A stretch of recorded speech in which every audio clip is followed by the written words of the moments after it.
Today, we are fortunate enough to have two speakers actually sharing with us on our Crop Hour webinar.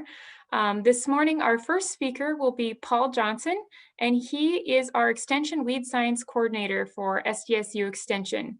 He has been with SDSU Extension for over 25 years. I think there was a little stint there in private industry, but I added them, Paul, and if I can add right, it's 25 years of extension experience, which is a lot of experience not only with South Dakota agriculture, but with SDSU Extension. So we're very fortunate to have him. He has his bachelor's and master's of agronomy, both from SDSU.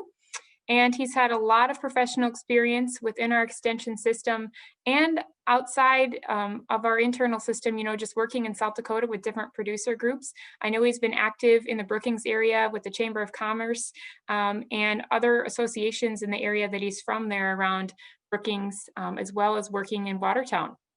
So Paul, we're glad to have you with us today. And Paul will be speaking on several of our webinars, so tune in for that. Without further ado, I will let you take it away. Just wanted to start out and show you about the week. I think we've got an excellent week here of panelists that are going to talk to you all week about corn.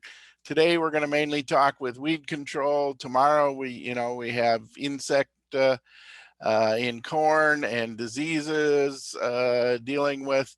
January 14th or Thursday, it's all fertility and excellent speakers. We got a bunch of new scientists that are working well together and really will give you some excellent information there. And then on Friday, John Kleinjohn, our crop performance testing person and agronomist, will be talking to you about early planting corn, and then we'll finish out with markets. I know there's a big market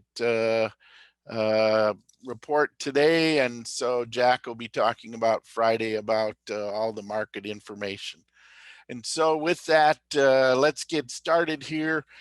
We've got a long ways to go this morning to get everything to you, and just want to make sure we've got it all covered. And we're going to kind of talk about updates for 2020. With corn, it's dependable and long lasting.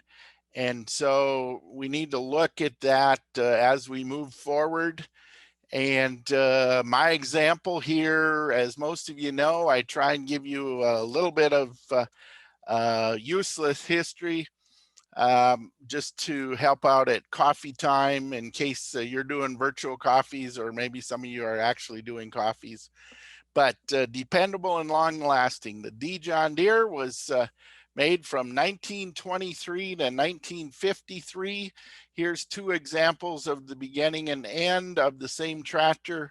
And it was the longest running series or tractor with the same number or letter that has been made so far in history. And so that particular model was made for 30 years. So let's get on to corn concerns. I think we really need to be talking about that. Corn has everything has been on beans lately, and we haven't heard a lot on corn. Is there new chemistry to use? Well, not really. We're hoping that anywhere from 2025 to 2028, there may be some new corn chemistry that will come along. FMC has some they're working on, but it's early enough yet that we haven't even seen it in our plots. And we're hoping in the next couple years that maybe we'll get a chance to look at some of this. Are you using the same chemistry as in soybeans? If you are, you may want to think about this a little bit because obviously the more you use the same chemistry, the greater likelihood you will have of getting resistance. And we've seen that with Roundup, where we were using Roundup both in our corn and beans, and all of a sudden we started developing resistant weeds. Have you changed your program in the last 3 years? You know, even you need to look at this. Is there ways you can change the program so you're not using the same thing over and over, especially if you're going corn on corn, to again help avoid this resistance problem? Is your weed spectrum changing? If you're using the same program year in, year out, all of a sudden you're going to start seeing that some of your weed spectrum could change. And consequently, you know, if we go back 15, 20 years before Roundup Ready, grass control was our main concern. And in the last few years, grass control really hasn't been as big a concern. And so consequently, we've changed a little bit in how we look at that. What are you most concerned over the next 5 years? I think we really need to be thinking out that far. So as things come along or as you're planning for the future, be aware of what weeds, you know, is grass going to come back that we're going away from Roundup? Or are you still using some Roundup in that rotation to help out for that? So keep those things in mind. Here's the one that's a little bit disturbing. The newest chemistry out there in corn now is old enough, it's already under re-review by EPA. And so consequently, we need to be concerned that way because when they go under review, if we find something new or different, that chemistry sometimes can be pulled. More than likely it isn't, but we a lot of times will see some label changes. How would your weed program change if atrazine would be lost? Atrazine is already going through its third review, and every time it goes under review, there's certain areas in the US that use atrazine at some higher rates and have very coarse soils that atrazine can move down and possibly get into groundwater. I think most of the things have been taken care of. We're a lot better than we were. 2 reviews ago, back in, I believe, 1991, was when we seen the big changes for atrazine, and we no longer could use it at real high rates for quackgrass and things like that. If you change your weed control program, would it be as good? I think you need to look at that and view that if you're looking at change. And are you concerned that you may need to control corn insects in the future? Because we're seeing more and more resistance there. And so we need to think back, because a lot of our older chemistry had some concerns depending on which type of insecticide was used. So does your current program allow you to use the corn insecticide for rootworms and make that a viable situation?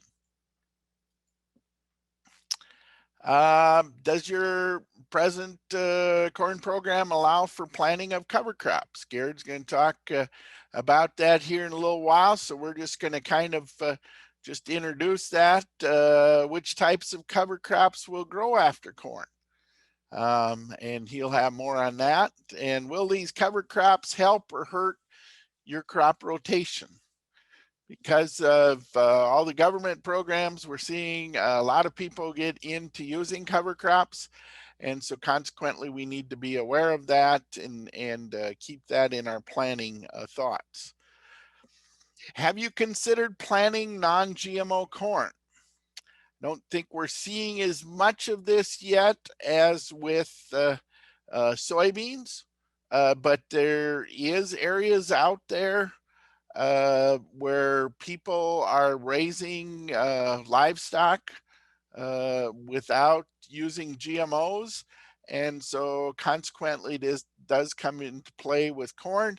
And so how would you be on your weed control? Can you give up the basically the Liberty or Roundup? So that kind of gives you some of the thought-provoking things we wanted to bring forward here today. And now let's go into some of the data. I think we really have seen in these wet years, and even here at Southeast Farm this year, started out really a good year, but then really dried out on us late season. And we're going to look here. Corn was planted 5-1. We evaluated on 6/23 before any posts were applied, then evaluated for when canopy was kind of closing, and then we have yield on here. We looked at green foxtail, velvet leaf, water hemp were the 3 weeds that we evaluated. We can see with the check, 14 bushel was all we were able to produce. Obviously very heavy weed pressure. If we used a Bicep 2 Magnum and didn't follow up with anything, we brought it up to 95 bushels. But if we look over here in the velvet leaf control, we can see that this program does not work for velvet leaf. And without any post-emergence to clean it up, we cut back our yield. If we add a Shield X and atrazine, just an example here, now we've got that velvet leaf control up in the 80s and 90s here. And we ended up with 150 bushel yield. And 150 was kind of getting towards the top end at Southeast Farm this year. So point being here, really need to start out with a pre and then do a follow-up. Here we can see our LSD, 95% of the time, anything over a 20 bushel difference would be significant. And the same way with my notes here, the visual notes, anywhere from 1 to 5% variation there. So let's go into looking at some pre-situations. We're going to go back into 2016, and we're going to kind of look across the board.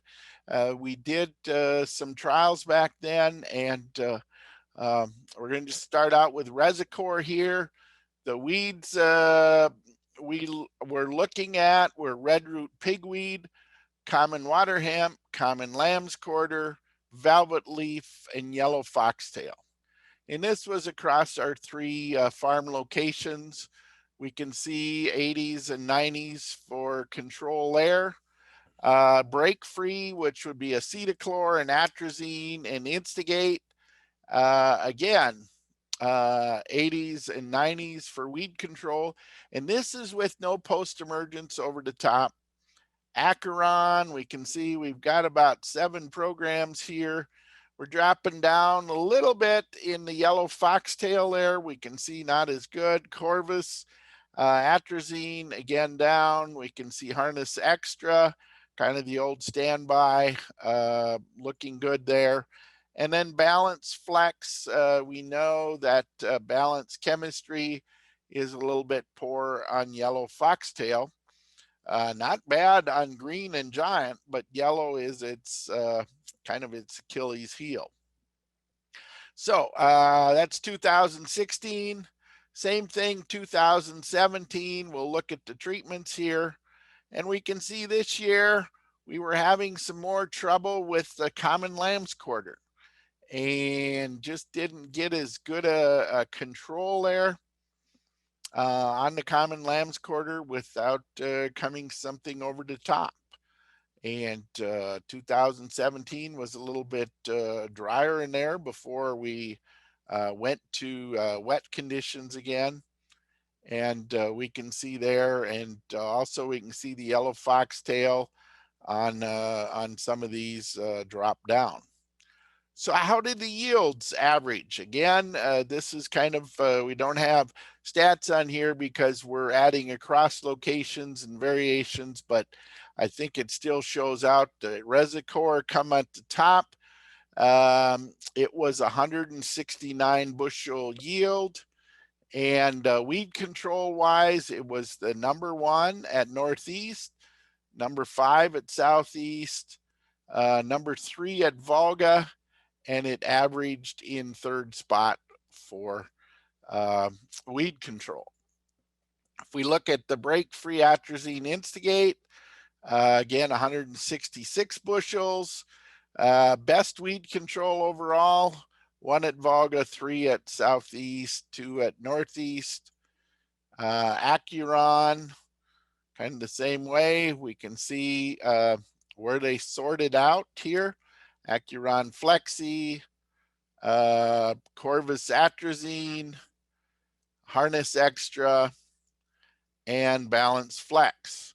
Now, with these 169 bushel yield, no post-emergence at all, we can see about a 20 bushel yield difference in the top 7 treatments here.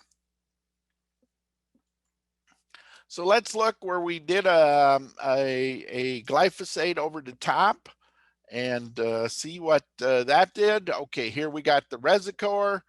Now all of a sudden, look at this, 99, 99, 99, 99, 98. Basically, very good weed control. We come down to break-free atrazine the same way. And the theme of the story is, oops, went too far there. Outside of dropping off here a little bit on Balance Flex on the yellow foxtail, did in the 90s on everything for weed control. Now, if we look at yields across the board here, we can see in 2017, 206, 206, 197, 204, 199, 204. So basically within 10 bushels on all of this.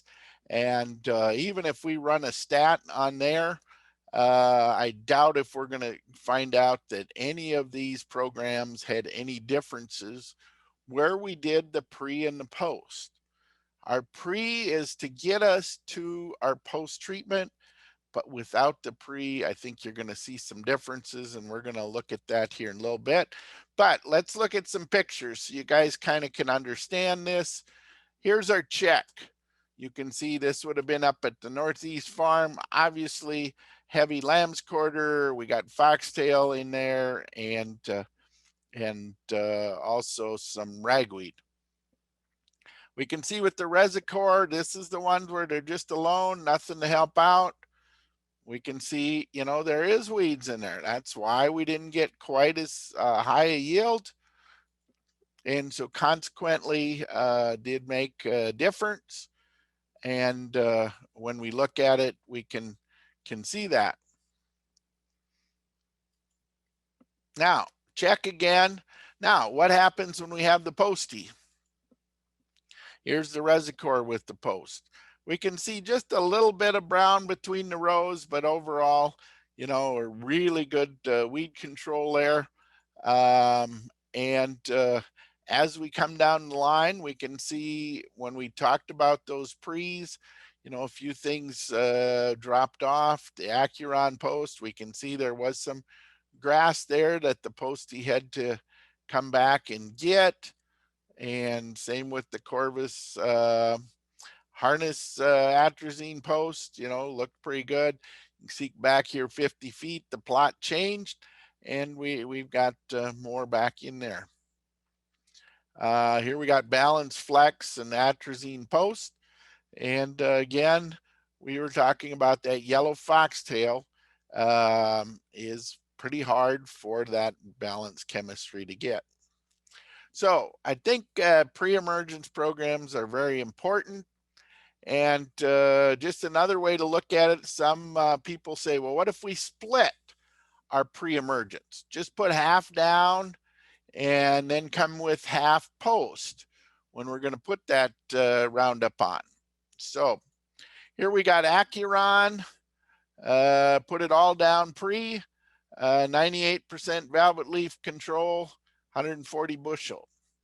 Where we put half down, half post, and had that Roundup in there, 149 bushel. Acuron Flexi, again, 99 on both. Looked like the post helped clean up a little bit there maybe. Now, when we go to the Reservoir, it appears the half wasn't quite enough. And so we're seeing the yield go the other way. Harness Max, again, basically equal. Sure Start. Obviously, we can't use Sure Start post. But also we can see here, Sure Start isn't very good on Velvet Leaf. And so if that was our program, we know we need to come back and do something more there. And in this case, where we couldn't put the post on, it wasn't. We can see, however, our check, 53 bushel. Any of the programs did real good. And as I talked about earlier, you know, about 150 bushel was top end at Southeast this year because of those dry conditions later on. And we can see we needed 20 bushel. And so basically all of these are saying that they are the same, because we needed 20 bushel on yield before we could say a significant difference, and 8% on our valuation. And our post was Roundup. So let's got a couple more here to look at. Let's look at ragweed. I think this is one of those weeds we're seeing more of a shift to, especially in the northeast part of the state. Again, this is at the Northeast Farm. Planted the corn on May 12th, and our ratings are June 17th and July 8th, and our yields. If we look, and this would have been our demos, our program average of all those pre and post programs were 198 bushels, 59% early, because a lot of our pre's somewhat struggle with the ragweed, but 60% goes a long ways. But then with our posts, we can see we're up to 96. Let's look at a couple others here now. We're going to look at some variations. Here we had Verdict atrazine followed by Status, Roundup, and atrazine. And we can see here, the Verdict wore out early and wasn't as good on the ragweed, only 30%, even though we were able to come back and get it up to 91, we're down close to 20 bushel. Here we got the Dual. Just start out with Dual, and then we come with Shield X and Roundup later. Again, we got it up, but Dual alone, just not that good on ragweed, 170 bushel. Now we're going to a total post program, early post here. Do an Anthem, Max, Callisto, atrazine, and Roundup. 90% control, so it did a good job, 175 bushel yield. Here we've got early post Amazon, atrazine, and Roundup. Again, 98% control, but we didn't have that early, so we're down some in yield. Now just a straight Roundup early post. You know, we don't have any resistant weeds at Northeast Farm. But you know, letting that ragweed early, we're down at 164 bushel. And if we went to just a Roundup post, we're down to 71% control and 143 bushel. And you can see here our LSD is 15 bushel on corn. So the difference between our average on the top here, which were basically all non-significantly different, and our ones below here is at a significant deal. So let's look at a few pictures here. Here's our check. You can see very heavy ragweed. We do have some foxtail and lamb's quarter in there too. Again, yellow foxtail is our main weed at Northeast Farm. Here's just one of those average program treatments, and I tried to get one that was very close to yield and weed control being the average of that group. We can see very good corn doing real good. Here's the verdict.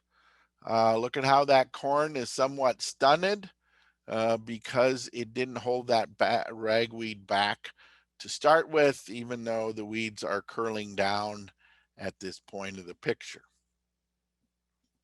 Dual Magnum, again, same way. The postie come in and is cleaning it up, but our corn somewhat stunted. Here, early post, we can see really did a good job clean those weeds up, but we can see that brown residue in there very much, and so consequently is showing that. Armazon Pro, here's the early roundup. We can see we already got some weeds coming back, but corn doesn't look too bad for height. But if we waited to get everything up before we sprayed the Roundup, we can obviously see we had some we didn't kill, some we knocked down, and probably some already starting to come back. And so kind of indicates what's happening there, and shows the importance of the pre's. So being we're doing everything virtual, if you wanted to see our weed control, the top one you can go to on YouTube has our Northeast Farm weed control. And if you want to look at corn, also our Southeast Farm has below. So I'll leave that just for a second so you can copy that if you want to take a screenshot with your smartphone. I got to learn all these things. I have a hard enough time remember to take a picture with my smartphone yet, but those of us a little older, you know, we haven't got all those things covered yet. But with that, here's my contact information, and I'll leave that and for just a second, and then I'm going to stop share here and turn it back to Sarah. All right, thank you, Paul. Lots of good info there, current up-to-date research info, so always good to see. As most of you have noticed, there is a poll up. We'd encourage you to just take the second. That's only 2 questions. Let us know what you learned today, and that gives us an idea as we move forward with webinars, what we can tweak, do better, what you liked and what you didn't. So please fill that out. While you're doing that, Paul, we have a question already, and now is the time for questions. We just have a minute or so, so please type in your question if you have one. Yes, someone would like the links in the chat. That is great. We will do that. Paul, if you can just email me when Gared gets started, those links. Okay. I will put them in the chat so everyone can find them. Thank you for that suggestion, Alex. And does anyone else have questions? We've got just a minute here for questions. There is one in the chat asking if we plant weed seeds in the plot. No, we do not. They are all natural stands. What we do though is we only do weed control in them every other year. So yeah, we do the weed control, then the next year we plant it to a crop, a rotational crop. So like this corn would go to beans the next year. And then depending on the weed pressure, We may or may not do some weed control in there, but that's how we keep our dent stands. And because we want to look at being able to check those treatments out. From Scott, when you had a post, what chemical were you using in the first slides? On our post in those first slides was just Roundup. I don't see any more questions at the moment. If you do have questions, feel free to either type them in or you can hold them. And at the end, we'll provide a link for like a very informal debriefing session where you can have a conversation with Paul and the other people on the webinar here today. Or if you have more questions, feel free to put them in the Q&A and we can get them to Paul, and he can always maybe email you or contact people otherwise if that works for you, Paul. That works. All right. I'm going to stop sharing. Should have been enough time for everybody to have a chance. And we will introduce our next speaker. So Gared, while you get your slides ready, I'll give you a little introduction here. So Gared Shaffer is our weeds field specialist. He's based out of the Aberdeen Regional Center. He graduated from Kansas State University with a bachelor's in Ag Ed in 2011, and then he went back and has a master's from Kansas State in agronomy in 2016. And he's a weeds field specialist, like I mentioned, so he focuses in the area of weeds, but he does a lot of interaction with cover crops and kind of some of the non-traditional things we don't always think of with weed science. He interacts with a lot of the local producers there and focuses on different issues in crop production range, turf, and even gardens. That's actually a surprising amount of questions that we do get in our regional centers.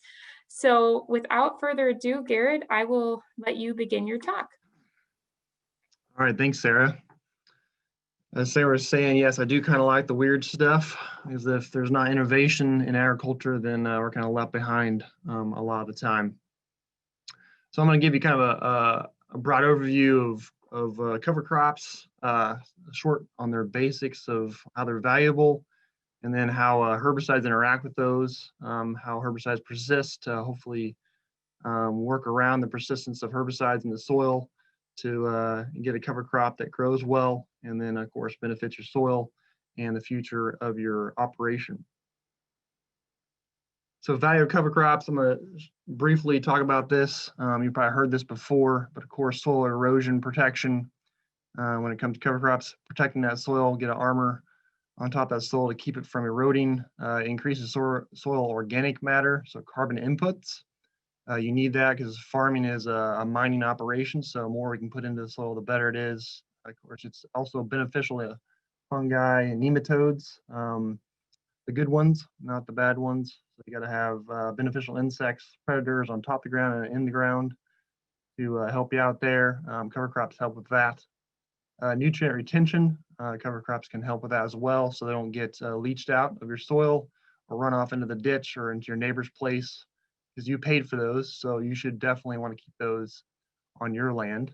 And also nitrogen source itself, so legumes can be a natural source of nitrogen for future cropping rotations. And then increased infiltration capacity, because the more roots you have in the soil, longer period throughout the year, you get more water into the soil than you do away from that. If you've seen anything NRCS does with their demonstrations on that, they'll show you how roots, especially living roots in the soil, can help with your water infiltration with that. And then of course, weed suppression. It's not usually thought of too much, but it's becoming a bigger thing, especially with rye cover crop. You've probably heard about that throughout the country. It's being used in South Dakota for weed suppression and throughout the United States. So weed suppression is a topic. We're going to focus mostly on how corn herbicides interact with cover crops and how that functions. And we'll talk about research I've did to kind of prove what I'm saying. So what affects cover crop establishment? Multiple things. Moisture is a big one. So of course, the last few years, we've had an abundance of that, almost too much moisture in the last few years, to even get some cover crops going because they floods, etc. But drier years, even you can grow a cover crop. I've heard people talk in other countries that they can grow a cover crop off 2 inches of moisture a year. So it can be done. Depends on, of course, I guess, evaporation rates, etc. and soil type, management. But yeah, so planting time of the year. So if you're planting a cool season in the middle of the summer, of course, that's going to affect establishment and how it's going to look. So you got to know the type of cover crop that's better for the type of year you're wanting to plant it. High crop residue on soil surface. So yes, you want crop residue on your soil surface for healthy soil. At the same time, if you get too much of that, I've seen through research and also just in farmers' fields, wherever there's high amounts of crop residue, like right behind the combine, after we harvest, usually the areas that emergence of cover crops are limited. But if you get that off of there, usually they're fine, at least some of it. Saline, sodic soils, salts in the soil. Of course, that's due to the lack of perennial species in our rotations. And that develops because the salt's not being used in the soil. So of course it develops those saline and sodic soils. There are areas, of course, you could put salt tolerant alfalfa, crested wheatgrass in those areas to help get rid of some of that. But some cover crops are more tolerant than others to that. And then also planting equipment issues. I've seen this myself. Seed to soil contact is, of course, key with anything. The cover crops as well. Depth, so some cover crop seeds, especially the smaller seeded cover crops, do better. They can grow around top of the soil surface or even very shallow. Some need to be planted deeper, like cowpea or something like that. So got to be aware of what could be happening, why it's not being established correctly. So what prevents cover crop adoption in general, just talking in general, the success of establishment is some reason people usually try it for like one time and they have a bad experience and they just kind of get pushed off by it. So they stop doing it. Majority of people I've known, producers, you need to at least try it for at least 3 years or even longer than that. Try some different things because every producer is going to have to try to go out a little different way. Weather conditions themselves, really dry year, really wet year could affect it as well. And lack of equipment. Some people say, well, I don't have a drill anymore because I'm just doing corn and soybeans. We do everything with a planter. You can rent drills. Your neighbor might have one. Or an NRCS, I think field offices have a lot of those you can use as well. And then also lack of information, education. A lot of people just don't know much about it, or they're afraid, well, I sprayed this, so what do I do now, or can I grow a cover crop? So we're trying to help. NRCS in South Dakota has helped a bunch with this information-wise. SDSU Extension, along with me, David Karkey, Anthony Bly, Sarah Bowder, have helped a lot in information side education, and also Soil Health Coalition has helped a bunch with that. So there's plenty of information and education. So you're in South Dakota, you're in a good place for that. So there's a lot of good people you can contact. So in general, cover cropping trends, some people are moving to shorter season cash crop varieties, maybe not in South Dakota, but some other places, just so you can get a cover crop in there. With corn, that's a little harder to do, but that is an overall arching theme. A lot of people are chasing combines out of the field with cover crop drills or spreading seed from the combine itself. So farmers are getting innovative. They're putting spreaders right on top of your header. So as soon as you harvest your corn, they're being spread with cover crop seed. Otherwise, you're chasing. I've seen people put a drill in the ground right after they get the corn off. Interseeding establishment itself. So people are using drills for early on in corn to interseed high boys or something like that, like a sprayer, something called sprayer to spread seed, or use planes as well. But of course, I'll talk more about this, but drilling in general is going to be year in, year out, more steady of a good establishment for cover crops. And also diverse cover crop mixtures. That's becoming a bigger thing, which is good. It's healthy to do that.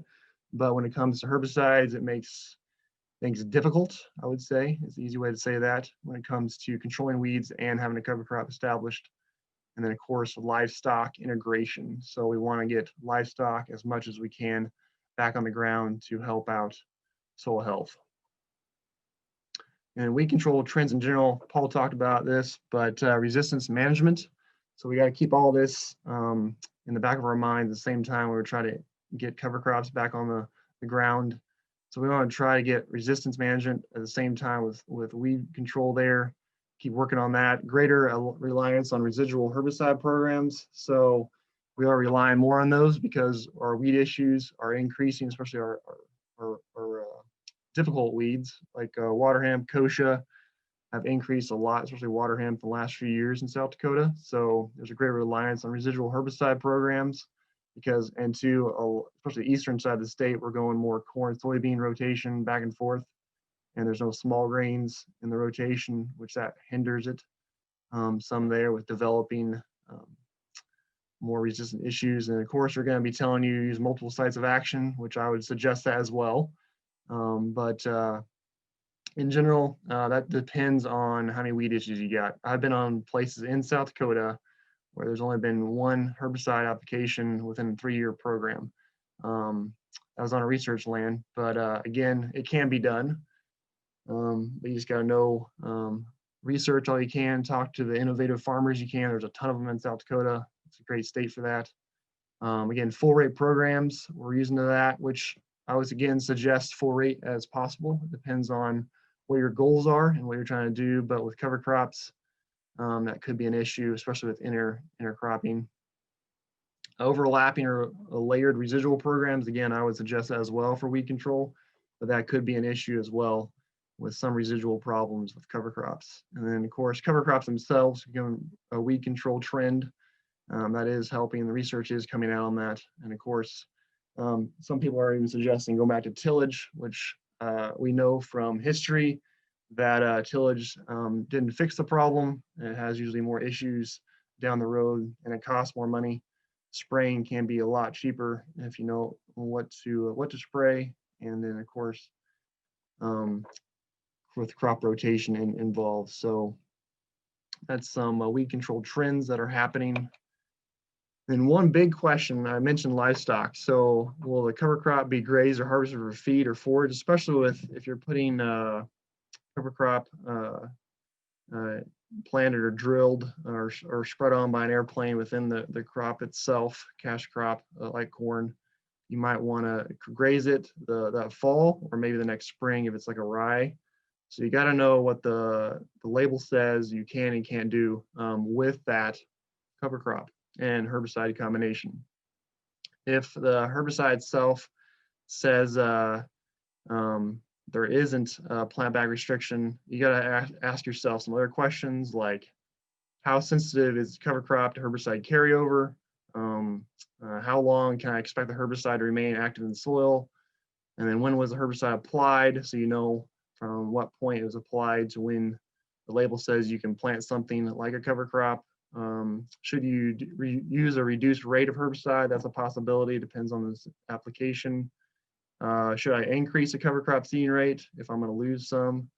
And then of course, can I use a post-emergent herbicide after interseeding my cover crop? You got to answer these questions if the label does not say you can't.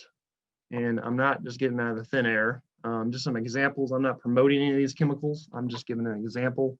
Like Resicor and their label says do not graze or harvest rotational cover crops for food or animal feed for 18 months following the last application of Resicor. So if you, let's say you do Resicor as a pre-treatment on your corn silage ground or corn in general, if you plant that cover crop within the 18-month time frame, you cannot graze or harvest that cover crop for feed or use it for feed.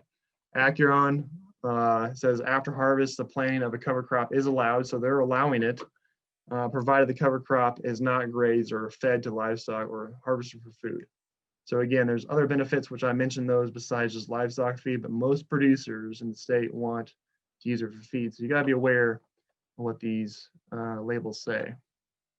And this is where in the Acuron label, so you just gotta look, some labels are easy to read, some are not so much when it comes to cover crops.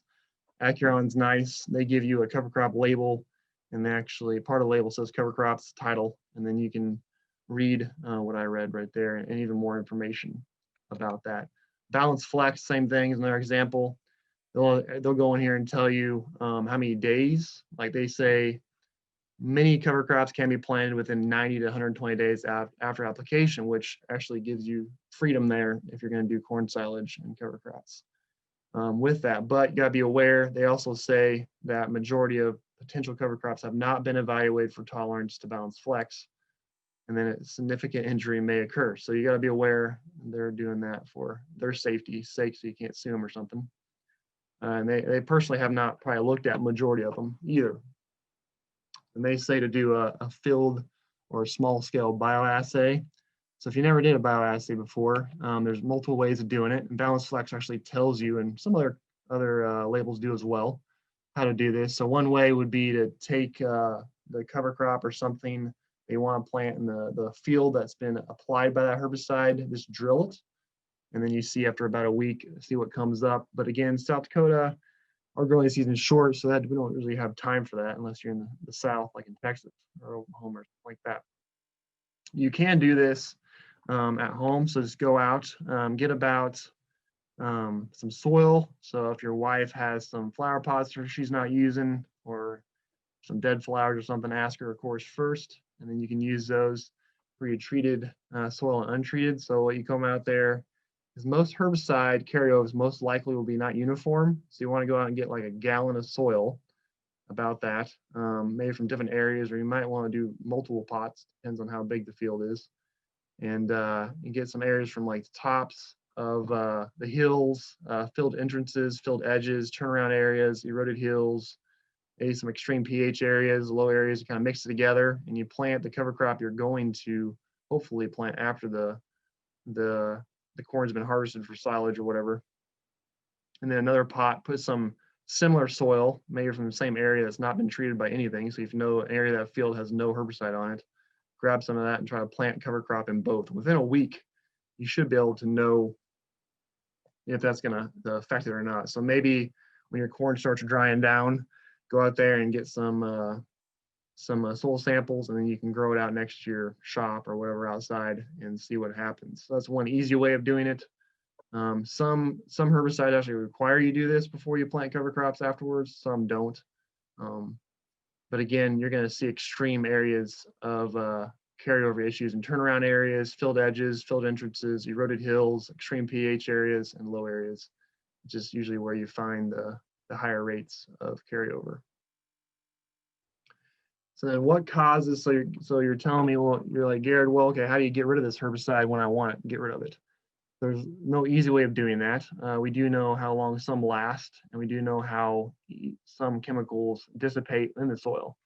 There's multiple ways of doing this. This picture gives you most of them. There is one that's not mentioned here, is like it's actually released. So soil can, particles absorb chemical and also can release them, depends on the environment. I don't have that on here, release, but soil absorption is one of those, and also it can release the chemical back into the soil solution and can be taken up by plants. But I'll talk mainly about the big ones here. So the big one's plant uptake here. You'll see at the top. Plants uptake, absorb, and metabolize chemicals themselves. So they're actually sucking those in. So even a let's say a corn plant itself is actually sucking in Acuron if you spray that, but it's metabolizing it fast enough that it doesn't hinder the plant because it's a GMO crop or in general, or like Roundup or something like that. But susceptible plants are unable to metabolize and detoxify fast enough. That's why they die, like weeds, unless they're resistant to it. Photodecomposition, that only happens if the herbicide's on the soil surface. That's why people say, like Paul said this, you got to have moisture to get those pre's to work, because they need to be in the soil solution to be there. And if they're in the soil solution, they're not going to be photo decomposed from the sun. Volatilization, we've talked a lot about volatility the last few years by dicamba, etc. I'm not going to get too much into that. But this does increase as temperature increase. They've seen even, of course, the newer formulations are not as bad at it, especially if you're adding the new required DRAs to the formulation. But usually as increases temperature increase, your volatility increases. Some chemicals like 2,4-D dicamba products in general. Surface runoff is another one. Herbicides may move by water runoff that are absorbed by soil particles and plant matter. So again, atrazine is going to be probably one of the worst ones here, but others can do that as well. Leaching, chemicals can move up, down, sideways in the soil solution and out.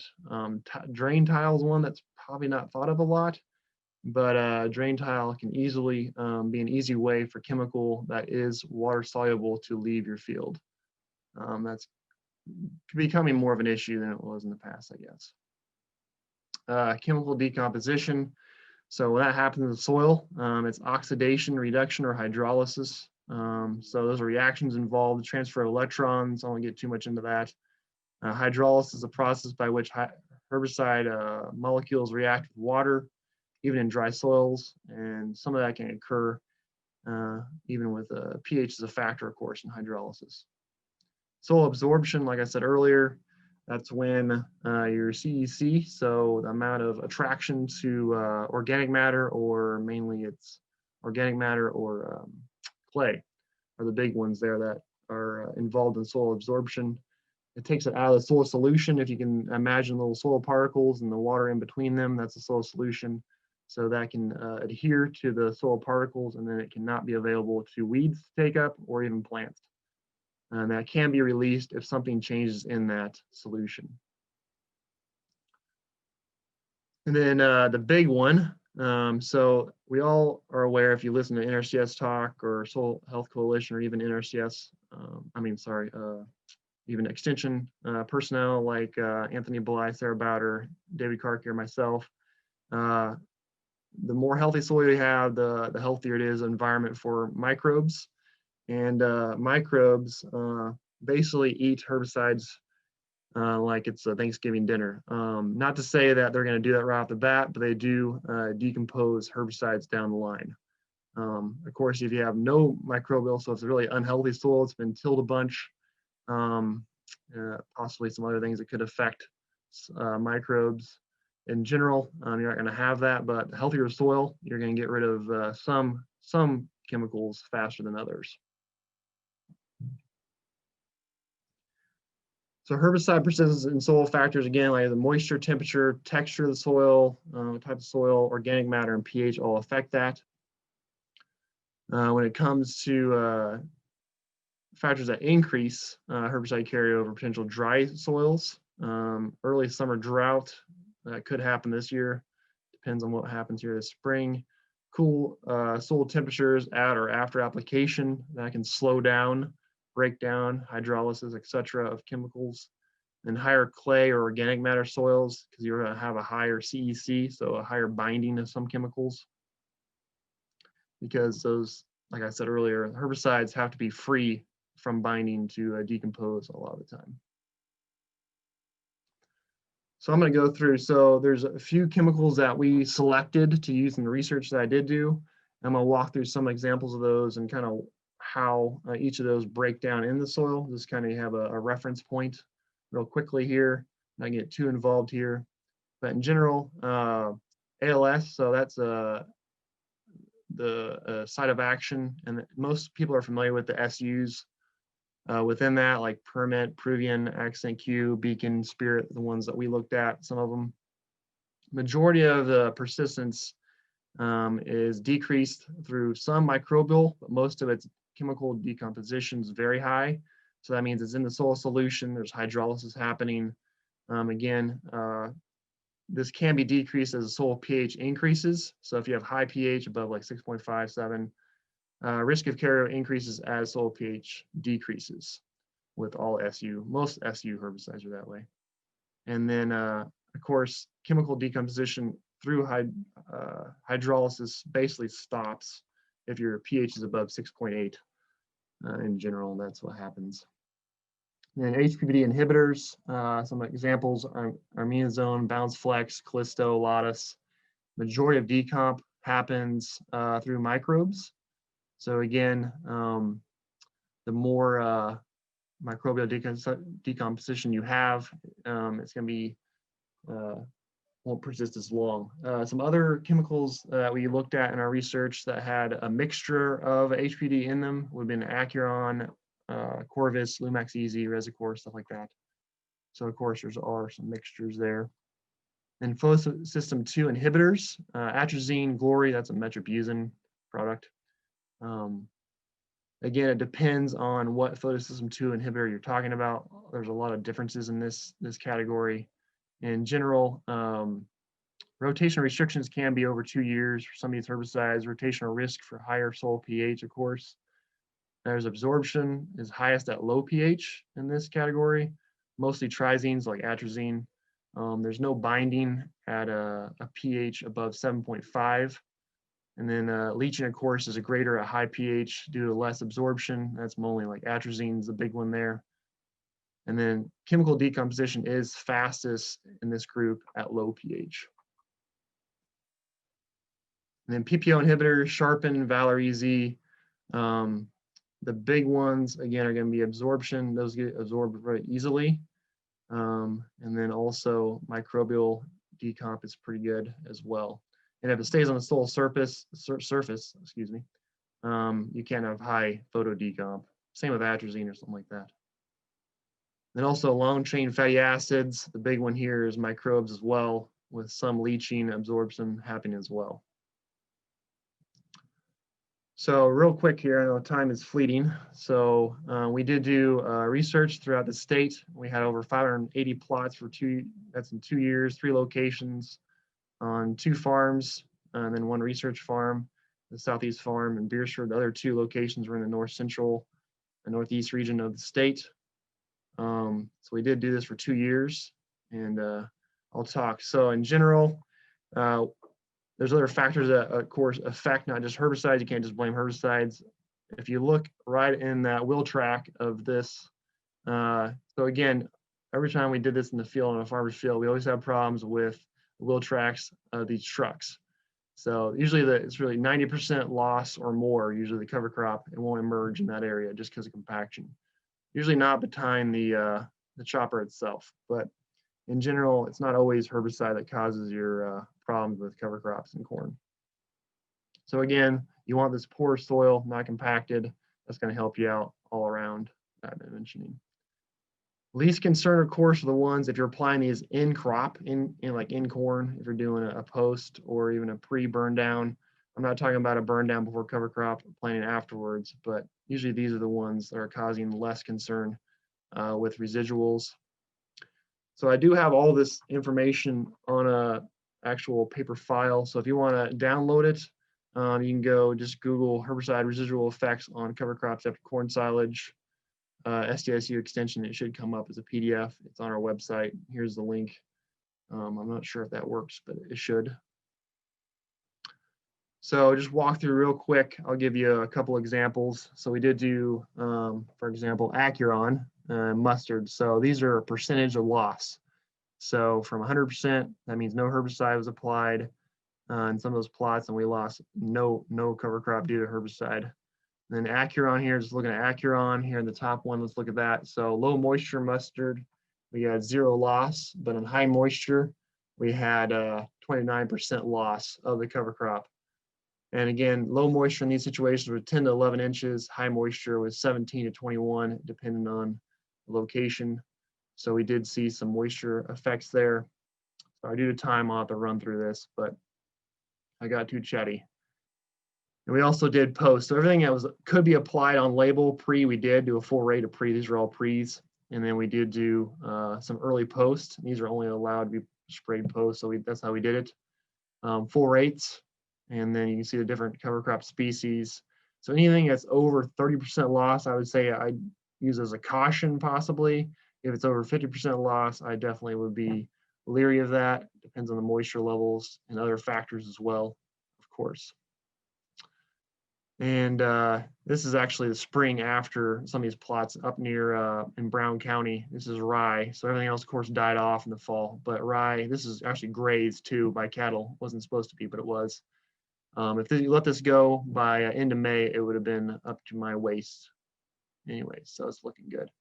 And intercropping, I won't talk too much about that, but if you're interested in that, go ahead and give me a shout out. So there's my contact information. Thanks a lot. Sorry for having to rush through that end part there.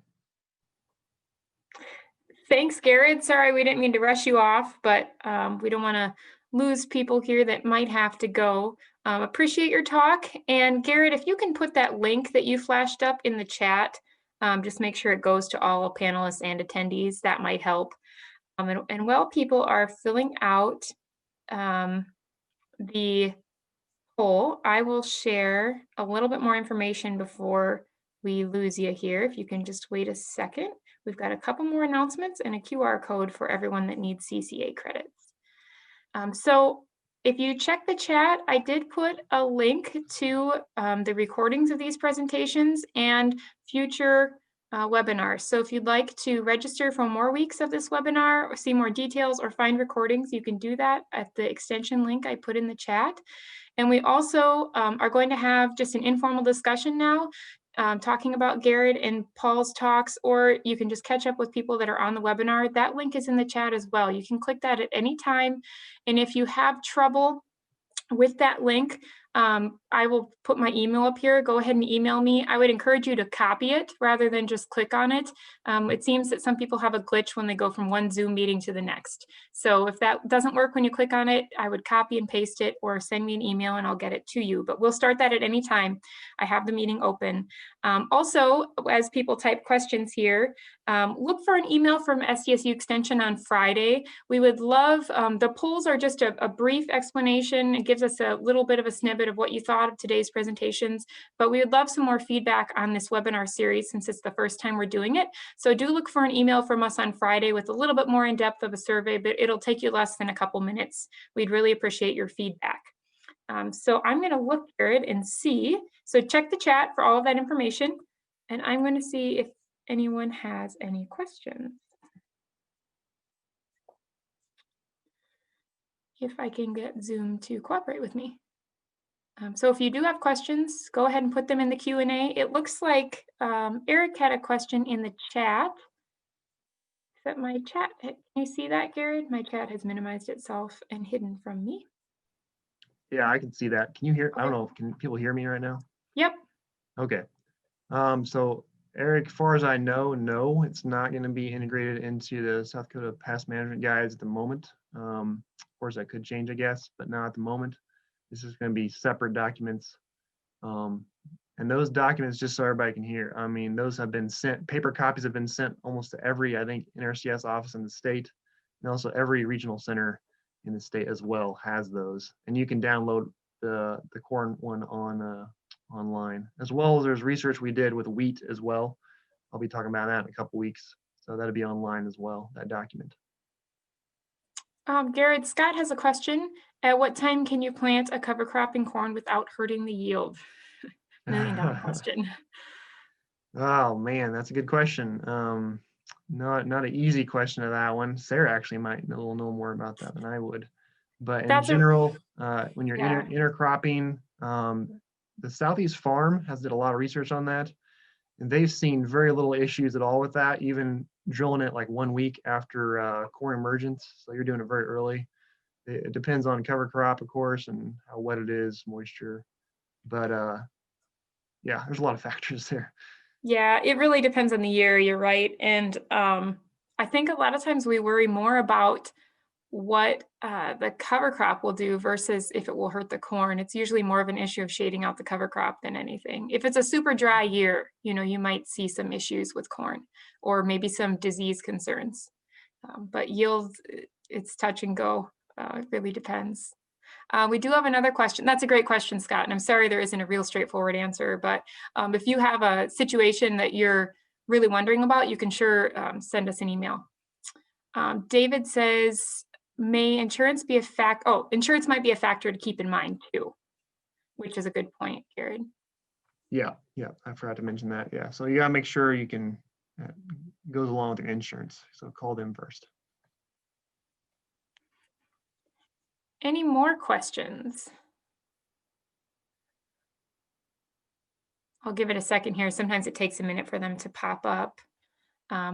Again, if you look in the chat, there is info there And because I'm sharing my screen, it doesn't want to show me the chat, but I'm trusting that Gared can see it if anyone's asking questions there. And I do have my email and phone number up in case you have trouble getting on the Zoom meeting. That link is in the chat for informal debriefing. Feel free to join that now, and we will catch up with you there. If you can't get on, you can email me, and I'll try to help you get that meeting to work. But if we don't have any, oh, go ahead, Gared. The first question, I don't know if that got answered. The very first one from Douglas. I don't know if Paul wanted to answer that one or somebody else could answer that. Is that in the chat? Very top, at least I can see it. Okay. Oh, yep, Paul talked, let's see. Paul, I think Doug is asking you, did you, plant weed seeds? Yes, Paul addressed that. Okay, yep. I was just making sure you got answered, okay. Yep. Okay, well, thanks for joining. One last question. You have 2 years of data. Will your study continue a third year, Gared? We did 2 years of the corn silage and after wheat study, so that's about done. We are actually working on a full season study, looking at burn down herbicides and doing full season cover crops in like a prevent plant situation. So we did 1 year of that, and we're going to do another year of that, hopefully, God willing, this next year. So that'll be coming out too soon. So great. Well, thank you everyone for joining us. Contact Paul or Gared or myself if you have further questions, and we'll be sure to get the right person and answer to you. We appreciate you joining us, and hopefully you can join us tomorrow. The Corn Week will continue at 10 a.m. And since you've registered for the week, you'll get a reminder email about that. We'll hopefully see you tomorrow or later this week.